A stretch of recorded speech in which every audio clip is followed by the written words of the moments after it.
Bonjour et bienvenue à la quotidienne de la vie agricole. Bien oui, encore une autre quotidienne de la vie agricole comme ça ici. Comme vous avez la chance de nous entendre, c'est une nouvelle formule, soit à chaque matin dans votre radio FM préférée ou bien en rediffusion sur notre site web de la vie agricole.tv.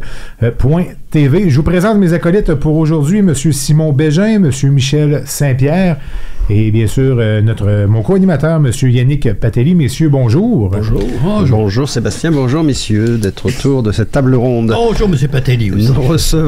Nous recevons Julie Boucher aujourd'hui. Alors je viens d'apprendre juste avant notre enregistrement qu'en plus que je connaissais Julie Boucher sans le savoir, puisqu'en fait vous aviez été Julie Boucher dans le cabinet de M. Yves Perron au Bloc québécois. Au Bloc québécois, avant de rejoindre l'équipe du Parti québécois. Alors Julie Boucher, bonjour. Bonjour. Vous étiez candidate dans Berthier aux dernières élections.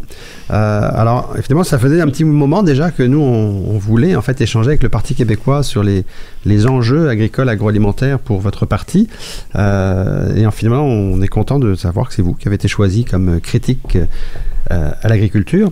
Comme co-porte-parole. Comme co-porte-parole. Oui. Avec Mégane Perry-Mélançon, j'imagine? En fait, c'est une formule, c'est un nouveau concept là, qu'on s'est donné au Parti québécois. C'est le système de co-porte-parole. Il y a 11 co-porte-paroles, en plus de Mégane, donc on est 12 au total. Mégane Perry-Mélançon est vraiment elle est porte-parole nationale du parti, donc elle est vraiment le lien avec les citoyens, les médias. Elle va pouvoir assister aussi à des rencontres d'organismes, être sur le terrain. Donc, ça prend, avec 3 députés, ça sert à augmenter la diversification du parti aussi, là, des personnes représentantes du parti, et aussi, bien sûr, là, de faire un travail sérieux, d'avoir des dossiers, d'avoir des informations. Donc, moi, je suis dans l'agriculture, donc je suis co-porte-parole en agriculture, et il y a 10 autres, co-porte-parole dans différents dossiers. Okay. Puis vous en agriculture, si je ne me trompe pas, j'ai regardé un petit peu sur votre parcours, vous connaissez bien l'agriculture, ne serait-ce que par le fait que vous viviez sur une ferme, c'est ça? Oui, en effet, moi, je suis établie là, avec mon conjoint donc sur une ferme laitière dans la Naudière. Mon conjoint a repris la ferme familiale, donc c'est vraiment de génération en génération. Et moi, toutefois, là, sous toute réserve, moi, je suis une fille de la ville, donc je suis née à Montréal, mais ça fait près de 20 ans là, que je suis avec mon conjoint, donc on a eu 3 enfants ici, et puis il travaille fort. C'est tout un monde, l'agriculture, c'est à la fois merveilleux, mais à la fois très prenant, donc c'est un mode de vie. Puis moi, je découvre ça là, année après année, j'en apprends aussi. Donc, c'est un beau milieu, c'est un milieu qui mérite d'être reconnu et écouté. Moi, oui. Mon rôle... Oui, allez-y. Non, allez-y. En fait, mon rôle de co-porte-parole, je le prends à bras ouverts parce que ça me permet d'être impliquée auprès du parti, d'avoir aussi un pied sur le terrain. Donc, moi, pour vous situer, là, j'étais aussi présidente du comté de Berthier, présidente de l'exécutif local. Mm-hmm. Donc, là, on a poursuivi comme ça. J'ai fait la campagne électorale et d'avoir été sur le terrain, surtout dans la Naudière. On sait que la Naudière est riche en agriculteurs, en agricultrices, en production agricole. Donc, j'ai eu la chance d'aller à la rencontre de plusieurs producteurs, plusieurs petits producteurs. J'aime pas le mot petit, mais de toutes sortes de formats. Et puis, ce qu'on constate beaucoup, c'est que il y a une émergence là, réelle au niveau des agriculteurs de proximité, des circuits courts. Donc, moi, je m'intéresse vraiment à aller être l'oreille attentive là, sur le terrain pour le parti. Alors, par exemple, ce soir, je m'en vais à l'Assemblée générale de la relève de la Naudière. Donc, c'est une première aussi. Donc, vous êtes ma première entrevue et j'aurai mon premier... ma première représentation. C'est un baptême d'entrevue agricole. Aujourd'hui, oui. On va revenir tout à l'heure, certainement, avec Michel et Simon sur les enjeux aussi du Parti québécois en termes d'agriculture. Peut-être nous situer, la ferme laitière de votre conjoint, c'est combien de têtes, en fait? C'est environ 50. Et puis là-dessus, là, il y en a peut-être une trentaine qui sont à traire. Donc, il y a des génisses aussi. En lactation. Okay. Effectivement. Alors, et moi, je veux juste me relancer, je m'excuse de vous couper. On parle d'une 30aine de vaches en lactation, une 50aine de têtes. Et vous avez quelle race de vaches laitières? Il y a du Holstein, il y a aussi des Jersey, un petit peu de Jersey. Les belles vaches brunes. C'est souvent le cas. Pardon? C'est souvent le cas. Il y a beaucoup de producteurs au stage. J'ai une belle carrière dans le domaine agricole, mais j'ai aussi dirigé le Centre d'insémination artificielle du Québec. Ah oui! Et puis, il y a souvent, comment dire, un petit groupe de Jersey dans une ferme Holstein. Ça arrive assez régulièrement, ça. Oui, parce que... Oui, c'est intéressant comme variété aussi. Et c'est des animaux aussi, évidemment, qui ont un comportement très différent de la Holstein, là, qui sont beaucoup plus, comment dire, on peut plus en faire des animaux de compagnie, littéralement, qu'avec une Holstein, c'est pas le cas. Pour vous situer, Julie Boucher, autour de la table, Michel Saint-Pierre, que vous venez d'entendre, qui a été sous-ministre MAPAC, qui a été aussi président de la financière agricole et directeur du SIAC. Et Simon Bégin, qui s'est présenté juste avant l'émission. Simon Bégin, qui a été attaché de presse de Jean Garon pendant de nombreuses années, que ce soit à l'agriculture, à l'éducation, à la ville de Lévis, et qui est aussi le co-auteur de ses mémoires. Avant de rentrer strictement dans l'agriculture, peut-être, vous pouvez nous dire peut-être comment vous avez vécu la dernière campagne, parce qu'en fait, c'était un atterrissage difficile, et comment on vit en fait le fait de se retrouver juste 3 en fait à l'Assemblée nationale au Parti québécois en fait, d'où les co-porte-paroles, j'imagine. Pardon? D'où l'arrivée des co-porte-paroles, j'imagine, pour renflouer l'équipe. En fait. Oui, tout à fait. Donc, on cherchait une façon premièrement, pour revenir au départ, là, la campagne électorale, pour moi, ça a été une expérience vraiment enrichissante que j'ai adorée. J'ai été sur le terrain, j'ai rencontré les gens qui sont vraiment généreux, des acteurs importants de la circonscription de Berthier. Il se passe beaucoup de choses ici dans Berthier. C'est quand même un grand comté. On parle, on commence à Lavaltrie, donc quand même en périphérie un peu de Montréal, plus proche de Montréal, et on va jusqu'à la communauté de Manawan. Donc c'est très grand comme territoire à couvrir. Et puis il y a toutes sortes c'est diversifié. Donc on peut se retrouver en ville, comme on peut se retrouver dans beaucoup d'endroits où est-ce qu'il y a des champs, comme Sainte-Élisabeth, Saint-Cuthbert. C'est riche en production agricole. Et on a aussi Saint-Michel-des-Saints ou Saint-Zénon, on s'approche de plus en plus là, du nord et de la Manawan, qui ont des réalités différentes au niveau, par exemple, agricole. On sait que c'est pas le même zonage, donc c'est pas le même temps de récolte. Eux sont plus limités. Et puis, il y a toutes des réalités là qui sont intéressantes de constater. Puis, la campagne électorale nous permet de faire ça. Donc, pour moi, c'était un privilège là, de pouvoir être représentante là, du candidat pour le Parti québécois. Donc, évidemment, j'épouse les valeurs du parti. L'indépendance du Québec, c'est quelque chose qui m'est nécessaire là, à mes yeux, à moi et à nos yeux. On est convaincus, donc on a porté le beau message durant toute la campagne. Évidemment, sur le terrain, on a eu des belles réponses. Donc, on a premièrement notre chef, Paul Saint-Pierre Plamondon, qui s'est fait connaître enfin par le grand public. Il était un peu plus méconnu. On a eu de la difficulté, on va le dire, avec les 2 années là, qui sont passées. La pandémie nous laissait pas beaucoup de place médiatique. Donc, on s'est retrouvé avec une belle fenêtre ouverte là, par les médias. Puis, notre chef s'est fait connaître. Et ça a été quelque chose qu'on a ressenti sur le terrain. Je parle pour moi, mais je parle aussi là, pour tous les autres candidats. Donc, on l'a ressenti de façon nationale. L'engouement pour le Parti québécois qui a refait surface. Et Berthier, c'est une circonscription qui était là pendant un bon bout de temps avec M. André Villeneuve, qui était aussi porte-parole pour l'agriculture. Donc c'était bleu, Berthier. Puis moi, j'ai senti sur le terrain un engouement certain, là, d'un certain retour.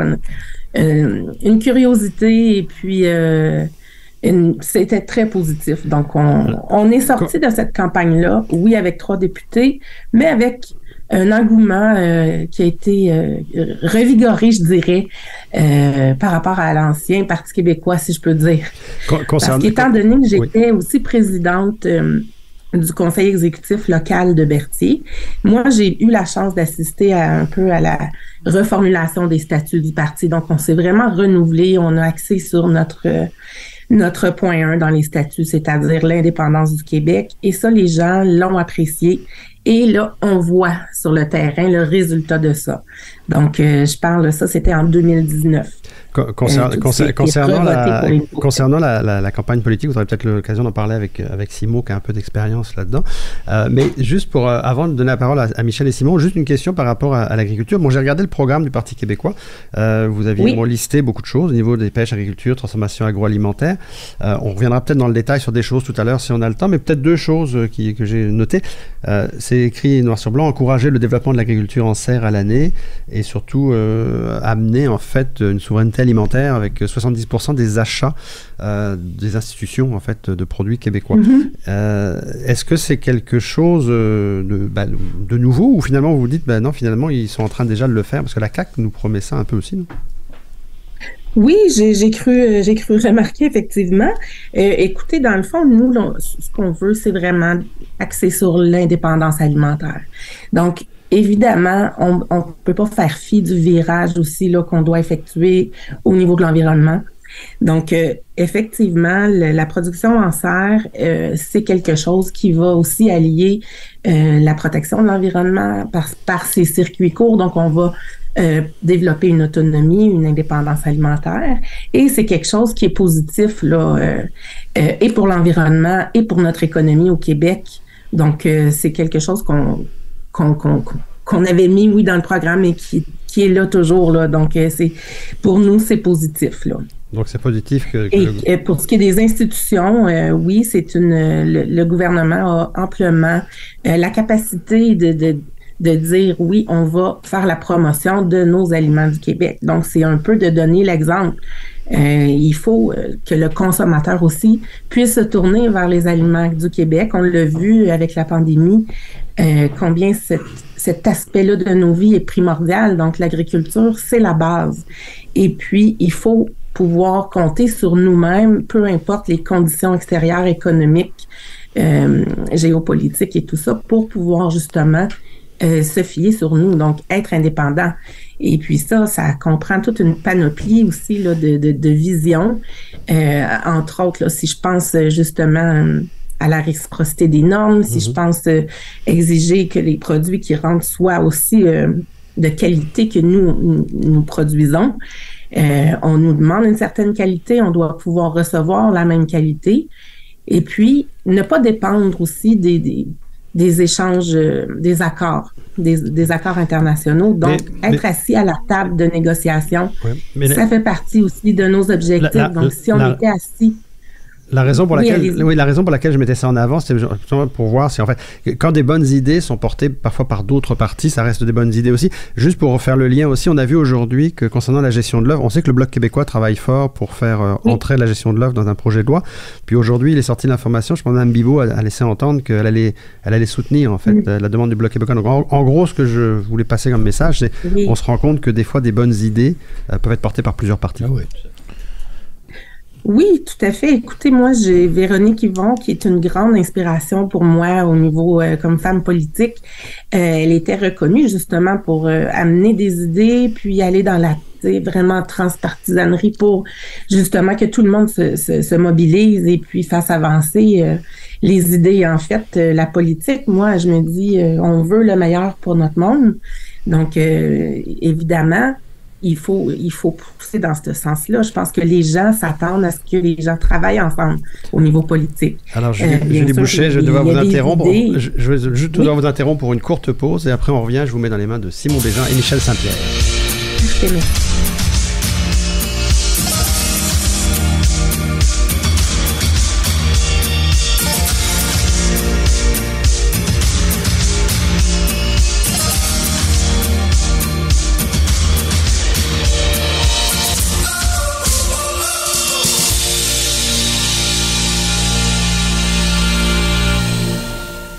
La vie agricole, ce n'est plus seulement un journal et ses 100 000 lecteurs.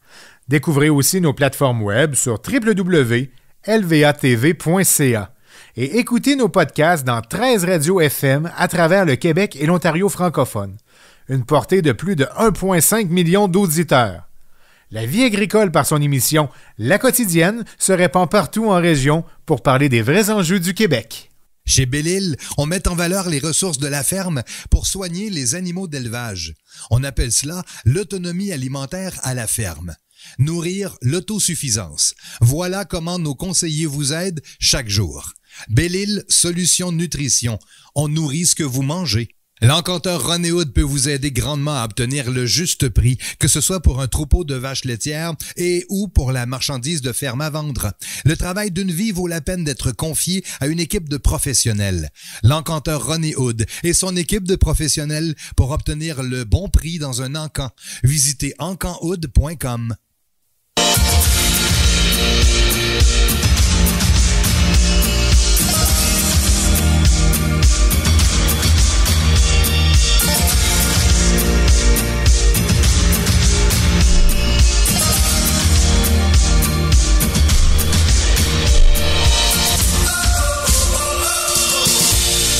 De retour dans la quotidienne de la vie agricole, Sébastien Saint-Pierre, Yannick Patelli, Simon Bégin et Michel Saint-Pierre avec vous aujourd'hui. Notre invitée, Mme Julie Boucher. On avait justement ici M. Michel Saint-Pierre, Julie, qui avait une question pour vous. Julie a une question pour moi. Ah bon? Non, c'est le contraire, c'est Michel. Ah bon, non, parce que j'attendais la question. Alors, pour ce qui est de mon intervention, d'abord, je vais vous dire, Mme Boucher, que c'est pas parce qu'on est né à Montréal qu'on n'a pas qu'on peut pas faire une belle vie et aussi avoir une influence dans l'agriculture. Je suis né à Montréal, moi aussi. Je suis né à Montréal et j'ai fait un cheminement assez long et assez intéressant jusqu'à devenir sous-ministre de l'Agriculture. Et comme je disais, j'ai aussi dirigé le Centre d'insémination artificielle et puis la financière agricole. Alors, fait un tour pas mal du show. Et donc, tout ça pour dire que je suis mon petit côté montréalais qui vient dire ça. Là. Mais, j'allais dire, vous avez deux priorités que je trouve intéressantes qui sont, je pense qu'ils rejoignent passablement de monde. La production abritée, parce que moi, j'irais plus large que serre uniquement, parce que on parle de cultures abritées également qui viennent rallonger des saisons et permettre, comme on le voit de plus en plus, avoir, par exemple, des fraises d'automne. Ça vient remplacer. Alors, donc, l'ensemble des cultures abritées est certainement une solution qui fait, je dirais, consensus, puis pour lequel, d'ailleurs, au cours des dernières années, le ministère il a mis des moyens un peu plus grands au niveau financier. Et l'achat, on en parle de plus en plus, l'achat au niveau institutionnel, par exemple, c'est essentiel. Mais vous êtes dans une région qui est très diversifiée et que je trouve intéressant, et c'est peut-être un des thèmes qui pourrait également être abordé, parce que notre agriculture manque de diversité. Vous avez parlé d'avoir une plus grande autosuffisance alimentaire, et une des lacunes, c'est celle-là, et on regarde un peu, il y a encore plusieurs centaines de milliers d'hectares qui ne sont pas en production au Québec et qui pourraient l'être dans différentes productions.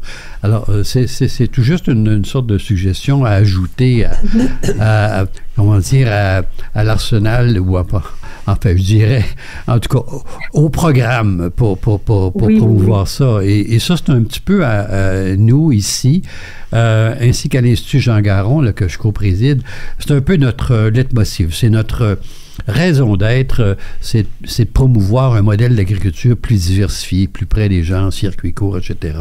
Donc, en même temps, là, je pense que c'est un peu se connecter, vous et nous, là, sur ce plan-là, on se rejoint beaucoup. Et s'il y a peu importe des questions ou des échanges que vous souhaitez avoir, gênez-vous pas. On est certainement peut-être en mesure parce qu'on cogite là-dedans à longueur de journée. Et on est ce qu'on pourrait appeler peut-être et Simon, qui est mon voisin actuellement, on dit souvent, on est les défenseurs, ou qu'est-ce qu'on dit du rapport Pronouveau? Les héritiers du rapport Pronouveau, qui est le rapport sur la Commission sur l'année d'agriculture, et qui préconisait justement une agriculture plurielle. C'était le terme qu'on utilisait beaucoup dans le rapport. Okay. Alors, mais c'était pas une question d'une longue intervention. Peut-être que Simon... Non, mais c'est très intéressant de voir cet aspect-là. Vous savez, quand on a fait la campagne électorale, on a soulevé plusieurs enjeux du domaine agricole. Oui, bien sûr, là, de diversifier nos productions et d'axer sur l'autonomie, l'indépendance alimentaire, mais aussi il y a tout le volet là, de la protection des territoires aussi qui est très important. Donc, pour diminuer le dézonage là, au maximum. Donc, ça, c'est aussi un autre enjeu qui vient, même s'il y a beaucoup d'enjeux, l'enjeu de la relève, l'accessibilité à la relève, donc par des incitatifs.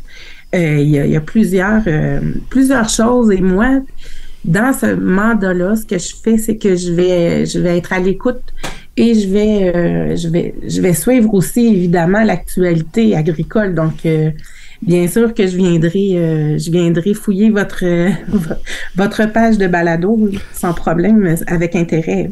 On a fait parvenir, d'ailleurs, lors de la campagne électorale, un document qui était justement pour proposer, en tout cas, qu'on ait peut-être une vision plus long terme. On appelait ça comment, Simon? Pour une véritable politique agricole au Québec. Oui. Avec et on faisait, priorités. En quelques pages, on faisait le tour de cette question-là. Alors, si vous souhaitez, on pourrait vous en faire parvenir un exemplaire. C'était justement dans le but d'éveiller l'ensemble des gens qui concouraient dans cette dernière campagne électorale-là aux enjeux, aux principaux enjeux là, de l'agriculture et l'agroalimentaire. Malheureusement, il y a toujours dans une campagne électorale d'autres enjeux qui prennent la place et c'est souvent c'est souvent des éléments qui sont très, marginaux dans le sens de viabilité à long terme, mais il reste que quand on passe 3-4 jours à parler d'un fait divers là, qui occupe la place, ben c'est malheureux. Ouais. Dans tout ça, l'agroalimentaire n'occupe pas de grande place. Écoutez, mais c'est pourtant si important et c'est si fondamental dans notre société, dans nos sociétés. Pourtant, ça devrait occuper une place vraiment plus importante, mais je comprends ce que vous dites. Et puis, effectivement... mais je pense qu'avec les dernières années, on a réalisé en tant que peuple québécois qu'on devait vraiment ne pas dépendre des autres. Et puis, les gens réalisent de plus en plus, c'est ce que j'ai constaté sur le terrain, l'importance de l'alimentation aussi locale, l'achat local, du lien entre l'agriculture et l'environnement. C'est inévitable. Donc, on a besoin d'accompagner nos producteurs, les accompagner de près aussi, là, donc soutenus, pour qu'il n'y ait pas de pénalité directement aux producteurs parce qu'ils sont importants et un accompagnement qui va être bon pour l'environnement et bon pour tous finalement. Là. Donc, c'est un peu le choc de la pandémie que j'appellerais. Si on peut dire à quelque chose malheur est bon, on a vécu une douloureuse pandémie, mais ça l'a éveillé aussi des gens à des réalités, l'agriculture de proximité, la fragilité de nos circuits d'approvisionnement. Tout ça est né du fait que le lendemain matin, l'exemple le plus visuel, on a vu quelqu'un sortir avec probablement 300 rouleaux de papier de toilette parce qu'il manquait. Donc, mais ça illustre quand même que dès ce moment-là, il y a eu un choc où on a commencé à se dire est-ce qu'on va pouvoir manger encore de telles choses? Oui, Mme Boucher, Simon Bégin, écoutez, moi je vous ramènerai un petit peu dans le passé. La grande réalisation de M. Garon, on a parlé du zonage agricole, de ça, mais une de ses grandes réalisations, ma vision à moi, c'est qu'il avait réussi à convaincre l'ensemble des Québécois, les citadins, les Montréalais, les gens du plateau, que l'agriculture, c'était important au Québec. Il y avait eu, au fil des ans, un grand divorce entre le monde rural puis le monde urbain. Alors, à force de marteler le message de l'autosuffisance, de l'importance de l'agriculture. On avait réussi, sous M. Garon, à rapprocher ces deux mondes-là, ce qui avait rendu possible des grandes réformes comme la protection du territoire agricole, qui est très contraignante pour la liberté de posséder puis de faire ce qu'on veut avec notre vie. Écoutez, comme on le mentionnait, peut-être que la pandémie a ramené cette possibilité-là, a ouvert une fenêtre pour que, les gens, les urbains se rendent compte, quand même, ce qui se passe en agriculture, c'est important, c'est mon alimentation. Est-ce que vous considérez, vous aussi, que cette grande division, cette grande séparation du monde urbain et du monde rural est en train de s'améliorer un peu? Oui, mais je crois que ma perception à moi, c'est que l'environnement, l'urgence climatique a peut-être aussi un lien à ça. C'est que les gens voient que c'est important de cultiver local, d'acheter local. Donc, je suis pas prête à dire qu'il y aurait oui, probablement que par le passé, là, il y a eu un travail à faire et tout ça entre ce que vous appelez les urbains, les gens de la ville et les gens de la campagne. Mais je crois que ça dépasse la pandémie, là, l'importance plus ça va, plus les jeunes aussi sont conscientisés. Je pense à l'école qui conscientise beaucoup plus nos jeunes qu'avant face à la crise climatique, l'importance de utiliser des pratiques plus écologiques. En ville, c'est pas la même réalité, là, on le voit. Je pense à l'émergence des jardins communautaires, par exemple, où il y a même des fêtes de semences. Donc, l'intérêt est grandissant, mais je sais pas si je suis prête à l'attribuer seulement à la pandémie, mais c'est certain que ça doit avoir un Mme Boucher, le temps nous presse. J'aurais une question un petit peu plus terre-à-terre à vous poser. Est-ce que depuis le mois d'octobre, l'élection du mois d'octobre, vous avez pu analyser au Parti québécois le vote agricole? Comment les agriculteurs se sont exprimés lors de la dernière campagne électorale? Est-ce que vous avez des données qui ont pu montrer une remontée de l'appui? Je n'ai pas de données à ce sujet-là. Toutefois, ce que je peux dire, c'est que le monde agricole est ouvert, je pense, à la question par l'indépendance alimentaire qu'on veut mettre de l'avant et qui est importante pour eux et pour nous. Là, je m'inclus aussi là-dedans. Hein. Vous savez qu'en tant que femme d'agriculteur, je me considère agricultrice aussi, mais je trouve que c'est important aussi de continuer de marteler le message que au-delà au-delà des ententes et tout ça, le Québec a tout ce qu'il faut pour être autonome et indépendant de façon alimentaire, mais surtout, il doit décider de sa propre gestion alimentaire. Et puis pour ça, il faut que le Québec soit assis aux tables de négociation, aux tables appelez-les là comme vous voulez, là, aux tables internationales. Il faut qu'on ait un siège là. Je crois que ça, c'est le plus beau cadeau qu'on pourrait se faire. Écoutez, en terminant, je peux me permettre un conseil, c'est que il faudrait que vous convainquiez M. Saint-Pierre Plamondon de parler de l'agriculture et on compte sur vous pour le convaincre de venir à notre micro. Il serait le très bienvenu pour venir nous parler de sa vision du monde agroalimentaire, de l'avenir du Québec alimentaire et du Québec tout court. Mais écoutez, ça va me faire plaisir de faire le message. Je suis un peu là pour ça aussi, mais effectivement, c'est un sujet qui est important et capital. Donc, je vais apporter votre demande avec moi. Et vous savez quoi, Mme Boucher, en tant que conjoint d'agricultrice, parce que je suis exactement dans le même monde que vous. Je suis le gars de la ville qui est rendu avec une agricultrice. On a une ferme laitière également. Dans quel coin? Dans le coin de Lobinière. Ceci étant dit, j'ai envie de vous dire que oui, du côté des agriculteurs, le vote, sans dire qu'il est allé exclusivement au Parti québécois, j'ai envie de vous dire que plusieurs agriculteurs ont décidé de voter Parti québécois à la dernière élection. Et effectivement, pour renchérir à ce que Simon Bégin vous disait, ça serait vraiment très, très apprécié que M. Saint-Pierre Plamondon vienne nous voir ici, parce que justement, ça vient toucher des gens de l'agriculture énormément, les idées du parti, et je vous le confirme là, à ce moment-là. Parfait. Madame Boucher, c'est tout le temps qu'on avait. Je vous remercie grandement d'avoir été avec nous en mon nom, en nom de Yannick, Michel et Simon. Écoutez, je vous souhaite un bon début de carrière politique. C'était la première entrevue, ça vient de briser la glace. Merci beaucoup d'avoir été avec nous.